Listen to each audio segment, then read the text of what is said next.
স্বামী খেলতে পারে না তাতে আমার কোনো দুঃখ নেই, কারণ শ্বশুর প্রতিদিন যেভাবে খেলে এতেই আমি ভালো মতো হাঁটতে পারি না। শ্বশুরের সাথে প্রতিদিন খেলে খেলে দারুণ মজা পাচ্ছি। বন্ধুরা, আজ আমার একটা সত্য কাহিনী নিয়ে তোমাদের মাঝে চলে এলাম। তাই আর দেরি না করে আসল গল্প শুরু করি। দরজায় ঠক ঠক আওয়াজ হতে আমি অবাক হয়ে ভাবলাম, রাত বিরেতে কে আসলো আবার? স্বামী তো গেল বাজারে কালকের বাড়ির কাজকর্মের সব জিনিস আনতে। যাবার সময় বলেও গেল যে বাজার করে আসতে একটু দেরি হবে, বন্ধুদের সাথে কি একটু ড্রিঙ্ক করে তবেই আসবে। সারাদিন কাজকর্ম করে আমার শরীরটা ক্লান্ত হয়ে গেছে। আমি ঘরে একা একাই শুয়েছিলাম। বাড়িতে কয়েকজন আত্মীয় এসেছে, তারাও নিজেদের খাবার খেয়ে নিজেদের ঘরে চলে গেছে। তবে কে এল দরজার উপরে? ভেতরে কিছু পরিনি দেখে বুকে শুধু একটা ওড়না নিলাম, কারণ আমার সাইজ দিন দিন বেড়েই চলেছে। তাতে যে কারো এমন জিনিস দেখে মাথা ঘুরালে সেটা কোনো আশ্চর্যের ব্যাপার হবে না। বন্ধুরা, আমার নাম তামান্না, তবে সবাই আমাকে তানু নামেই ডাকে। বর্তমানে আমার বয়স 22 বছর। চন্দনের সাথে আমার বিয়ে হয়েছে 1 বছর 2-3 মাস হতে চলল। বন্ধুরা, বিয়ের আগে আমার বাগানের ডাবের সাইজ এত বড় ছিল না, কিন্তু এই বাড়ি আসার পর যেন ওগুলো পাঙ্গা দিয়ে বড় হয়ে যাচ্ছে। সে যাই হোক, এরপর আমি খাট থেকে নেমে দরজাটা খুলে দিয়ে দেখলাম আমার শ্বশুর মশাই এসেছে। আমাকে ওই অবস্থায় দেখে আমার শ্বশুর অমলবাবু একগাল হেসে বলল। চন্দন বলল, কেনাকাটা করে আসতে দেরি হবে, তাই ভাবলাম একটু দেখে আসি, ভয় পাচ্ছ কিনা। আমি একটু দূরে দাঁড়িয়ে শুনছিলাম কথাগুলো। শ্বশুরকে দেখে আমি একটু আদব করে ওড়নাটা খানিকটা নামিয়ে দিয়ে ফিসফিস করে বললাম, হ্যাঁ বাবা, ভয় তো একটু লাগবেই। কেউ যদি আমায় একা ঘরে পেয়ে অন্ধকারে আমার সাথে কিছু করে ফেলে তবে আমার কি হবে? আমি তো ভাবছিলাম যে আপনাকে ডাকব আমার ভয় দূর করার জন্য। আমার কথাগুলো শুনে শ্বশুর একটু শয়তানি হাসি দিয়ে ঘরে ঢুকে পড়লেন। অমলের বাবু আমার অনেক কাছাকাছি এসে দাঁড়াল, মনে হলো যেন উনি আমার সাথে ফেভিকল এর মতো আটকে গেল। দুজনেই এক জায়গায় হতে আমি উফ করে একটা আওয়াজ করে উঠলাম। একটু ঢং করে বলতে লাগলাম, এ কি বাবা, নিজের ছেলেকে দিয়ে এত কাজ করাচ্ছেন, আর এখানে নিজের ছেলে বউকে এভাবে ধরে আছেন? এটা কিন্তু একদম ঠিক না। আপনার ছেলে সারাদিন খেটে খুঁটে কালকে মায়ের মৃত্যুবার্ষিকীর বাজার করছে, আর আপনি নিজের বউয়ের ক্রিয়াকর্মের কথা না ভেবে ছেলের বউয়ের সাথে মজা করার চেষ্টা করছেন। আমার শ্বশুর এবার আমার গায়ে হাত দিয়ে বললেন, আজ থেকে 1 বছর আগে আমার বউ মানে তোমার শাশুড়ি মা মারা গেছিল। তারপর যদি আমি তোমার মতো একটা পুত্রবধূ না পেতাম তবে হয়তো এখন আমিও মৃত্যু চাইতাম। কিন্তু তুমি এসে আমাকে পৃথিবীতে স্বর্গসুখ দেখিয়েছ। তুমি আমাকে খেলতে দিয়েছ কচি মাঠে। আমায় পুত্রবধূর কাছ থেকে পাওয়া এর থেকে বড় জিনিস আর কি হতে পারে? চন্দনের মায়ের পর তুমি আমার দ্বিতীয় বউ হয়ে আছো গো। আমার সমস্ত চাহিদা মিটিয়ে যাচ্ছ। আমি তখন ওনার হাতে দলাই মলাই খেতে খেতে বললাম, কি ব্যাপার, আজ আমার শাশুড়ি আমার কথা মনে হচ্ছে নাকি? কারণ কাল উনার বাৎসরিক, তাই আজকে আমাকে তার গল্প শুনিয়ে শুনিয়ে তারপর আমাকে খেলার চিন্তা নাকি? অমলবাবু তাগড়া লোক, তাই উনি আর দেরি করতে চাইলেন না। একদম সরাসরি খেলার মাঠে খেলোয়াড় স্থির করে খেলতে শুরু করে দিলেন। তখন আমিও মজা পেয়ে খানিকটা ছেনালি গলায় বললাম, বাবা আগে খেয়ে নিন, পরেও তো করতে পারবেন। আমার এই কথা শুনে উনি মুচকি হাসি হেসে আবার শুরু করলেন। গত 1 বছর অমলবাবুর প্রিয় খাদ্যবস্তু আমার গাছের ডাবগুলো।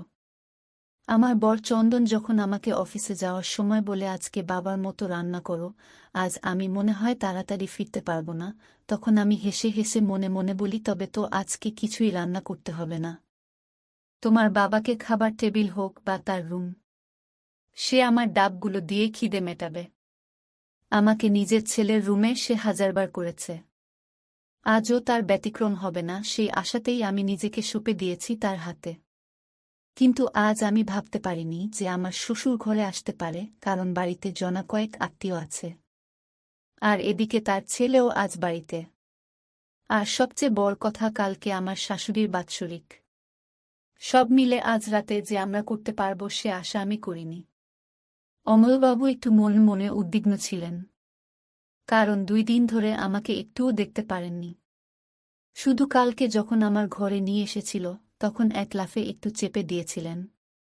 সেই জন্য সুযোগ বুঝে আজকে যখন দেখলেন যে তার ছেলে রাতের বেলা বাজারে যাচ্ছে তখনই আর সুযোগটা হাতছাড়া করতে চাইলেন না।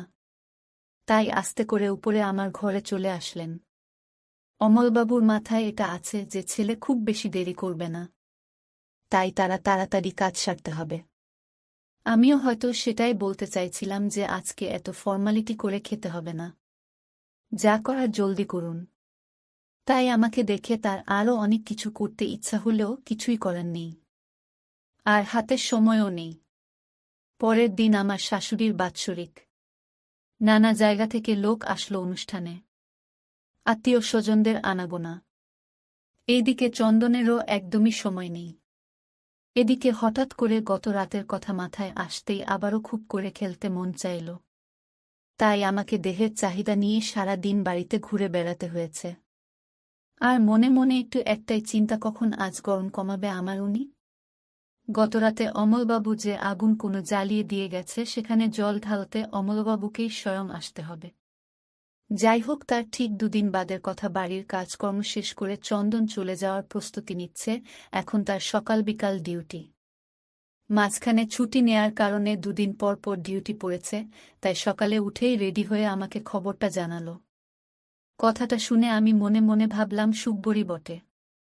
এই কদিনের চা। চন্দনের বেরোতে বেরোতে 7:30 বাজল। আমার আর তর সইছে না যেন। মনে হচ্ছে কয় জন্মজন্মান্তর শ্বশুর মশায়ের ভালোবাসা পাইনি। আজ হয়তো চন্দন বাড়ির চৌকাঠ পার হতে না হতেই শ্বশুরের সাথে কাজ শুরু করব। এরপর আমি চন্দনকে এগিয়ে দিয়ে ওকে বিদায় জানিয়ে বাড়ির সদর গেটটা বন্ধ করে দিলাম। আমি দেরি করতে পারছিলাম না, তাই দৌড়ে ছুটে এলাম একতলার সুরের রুমে। কিন্তু ঘরে ঢুকে কাউকে না দেখতে পেয়ে আমার মাথায় আগুন লেগে গেল। এরপর ওপরের ঘরে ছুটে গেলাম, না সেখানেও কেউ নেই। তখন রাগে যেন ফেটে পড়তে লাগলাম। মনে মনে ভাবলাম, বুড়োটা গেল কোথায়। এদিকে আমার যে আর তর সইছে না, তাই নিজের অজান্তেই অমলবাবুকে গালি দিতে লাগলাম। তারপর আবার নিচে এসে সোফায় ধপ করে বসে পড়লাম আর অপেক্ষা করতে লাগলাম আমার অলিখিত প্রেমিকের জন্য। প্রায় 1-0 মিনিট পর অমলবাবু ঘরে ঢুকলেন। ঘরে ঢুকে দেখলেন আমি সোফায় বসা। আন্দাজে বুঝতে পারলেন কিছুক্ষণের মধ্যেই একটা কিছু হতে চলেছে। আমি এমনিতেই বাড়িতে হালকা কাপড়ের মিনি স্কার্ট পরে থাকি।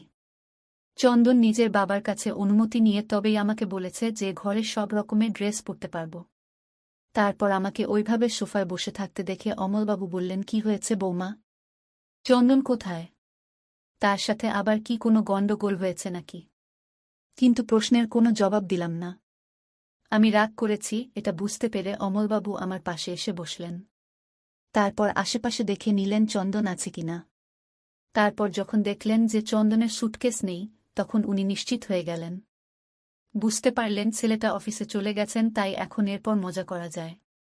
আমার চোখ দেখে বুঝতে পারছিলেন আমি ক্ষুধার্ত বাঘের মতো ওত পেতে বসে আছি, তাই আর দেরি না করে দরজা বন্ধ করে দিলেন।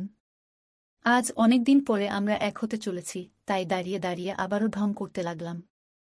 আমি উঠে প্রথমেই বললাম, জানোই তো আজকে তোমার ছেলে সকাল সকাল অফিসে চলে যাবে, তবে কোথায় গিয়ে মরেছিলে? নিজের বুকে মজা দিতে হবে সেটা মনে ছিল না? কতদিন পর আজ একটু মন ভরে মজা করতে পাব। কিন্তু তোমার পাত্তাই নেই। আমার অভিমান ভরা কণ্ঠ শুনে উনি বেশ বুঝতে পারেন আমি রেগে আছি। তাই অমলবাবু আমাকে বলল, ভুল হয়ে গেছে বৌমা। তোমার এই বুড়ো ছেলেটাকে তুমি ক্ষমা করে দাও। আজ আমি তোমাকে এমনভাবে দেব যে তুমি কোনোদিন ভুলতে পারবে না। এরপর আমি ওনার কথা শুনে একটু একটু করে মোমের মতো গলতে লাগলাম। এখন আমার মনের ভেতরটা উদ্গ্রীব হয়ে উঠেছে। তাই আর নাটক করতে চাইলাম না। শুধু বললাম, ঠিক আছে, আর হ্যাঁ, 1 ঘন্টার আগে কিছুতেই ছাড়া যাবে না। অমলবাবু বলল, ঠিক আছে বৌমা, দেখি তুমি কত পারো। তখন আমি বললাম, ঠিক আছে, এখন শুরু করেন তো দেখি। আমার এ কথা শেষ হবার সাথে সাথে উনি রেডি হয়ে মাঠে খেলোয়াড় সেট করতে চাইলেন। কিন্তু বিধিবাম, এমন সময় আমার দরজায় কলিং বেল বেজে উঠল। কলিং বেলের আওয়াজ শুনে আমি এমনই বিরক্ত হলাম যে আমি জীবনে কোনোদিন এত বিরক্ত হইনি। এরপর আমি শ্বশুরবাবাকে বললাম, বাবা কি ভাবছেন? শুরু করেন তো যে এসেছে সে ফিরে যাবে। কিন্তু ওদিক থেকে লাগাতার কলিং বেলের আওয়াজ চলতে লাগল। তখন আমি নিরুপায় হয়ে ঠিকঠাক করে নিয়ে দরজার কাছে চলে এলাম। আর দরজা খুলতেই দেখতে পেলাম মালতী মাসি চলে এসেছেন। মালতী মাসি হল আমাদের পাশের বাসার হিমেলদার লোক। এমনিতেই খুব ভালো মানুষ, কিন্তু কথাটা একটু বেশি বলেন। আমাকে দেখি উনি বললেন, কি গো মেয়ে, চুল এমন এলোমেলো করে রেখেছ কেন? হঠাৎ করে এমন প্রশ্নের জন্য আমি প্রস্তুত ছিলাম না। তাই আমি একটু আমতা আমতা করে বললাম, কই মাসি, সবই তো ঠিক আছে। আমার একটা শুনে মুচকে করে একটু হেসে ভেতরে চলে এলেন। এরপর সোজা উপরে আমার রুমে এসে বসলেন। আমি কি করব বুঝতে পারলাম না। ওদিকে অমলবাবুর অবস্থা ভালো না, সেটা আমি বুঝতে পারলাম। কিন্তু আমাদের করার কিছু ছিল না, কারণ এই মালতী মাসি আমাদের মধ্যে ডিমের কাবাব হয়ে ঢুকে পড়েছে। এরপর আমি সৌজন্যতার খাতিরে মাসিকে বললাম, কি গো মাসি, অনেকদিন পর, কি মনে কর, আজকাল তো তোমাকে আর দেখাই যায় না। আমার এই কথা শুনে মাসি বলল, হ্যাঁ গো মেয়ে, এখন আর তেমন একটা ভালো লাগে না। নয় যখন তোমার শাশুড়ি বেঁচে ছিলেন তখন অন্তত একবার হলেও বেড়াতে আসতাম, বড়ই ভালো মানুষ ছিল গো তোমার শাশুড়ি। উনার এসব কথা শুনতে শুনতে আমি ভেতরে ভেতরে খুব বিরক্ত হয়ে গেলাম, কিন্তু আমি তা মুখে প্রকাশ করতে পারছিলাম না। তার ওপর আমি যখন জানতে পারলাম ওনার ছেলে হিমেল তার বউকে নিয়ে বাহিরে ঘুরতে গেছে, তাই এখন তার খারাপ লাগার জন্য আমাদের এখানে চলে এসেছে। সেজন্য মালতী মাসে আমার বাসায় বিকেল পর্যন্ত থাকবে। তখন আমি নিজের ভাগ্যকে নিজেই ধিক্কার দিতে লাগলাম। মাসির জন্য সেদিন অবশ্য আমাদের আর কিছু হল না, সেদিন আমি খুব কষ্ট করে পার করে দিলাম। পরের দিন আমার বর চন্দন চলে যেতেই আমি শ্বশুরকে নিয়ে বসে পড়লাম। তারপর দুজন দুজনের দিকে তাকিয়ে থেকে মহাযুদ্ধে অংশ নিলাম। একটু পরে খাটের ক্যাচকোচ শব্দ শুরু হল। এভাবে প্রায় আধা ঘণ্টা শেষে সুর ক্লান্ত হয়ে শুয়ে পড়লেন। আর আমি দৌড়ে গিয়ে ফ্রেশ হয়ে নিলাম। সেদিন সারাদিন এবং সারা সন্ধে আমি শুধু ম্যাক্সি পরেছিলাম, কেউ বাড়িতে আসেনি অবশ্য। এলে অসুবিধা হতো। সেদিন রাত ৮টার দিকে চন্দন আমাকে ফোন করে বলল, আজ একটা বিশেষ কারণে আমাকে নাইট ডিউটি করতে হবে, তাই আমি যেন খাওয়া দাওয়া করে ঘুমিয়ে পড়ি। কথাটা শুনে আমি যেন আকাশের চাঁদ হাতে পেলাম। আর মনে মনে ভাবলাম, আজ রাতে মন ভরে মজা করা যাবে। খবরটা শুনে আমার শ্বশুর খুব খুশি হল। এরপর রাতে খাবার টেবিলে উনি আমার পাশে বসলেন, তারপর আমাকে বাধ্য করলেন উনাকে খাইয়ে দিতে। ওই রাতে আমরা মোট ৩বার করলাম। আমি কাঁদতে কাঁদতে উনাকে কয়েকটি ঘুষিও মারলাম, কারণ উনি ওনার পানিগুলো ভিতরে রাখছিল। কিন্তু তিনি আদর করার মতো করে আমায় টেনে নিলেন। তখন আমি কাঁদতে কাঁদতে বললাম, এবার যদি আমার কিছু একটা হয়ে যায়। তিনি বলেন, হবেই।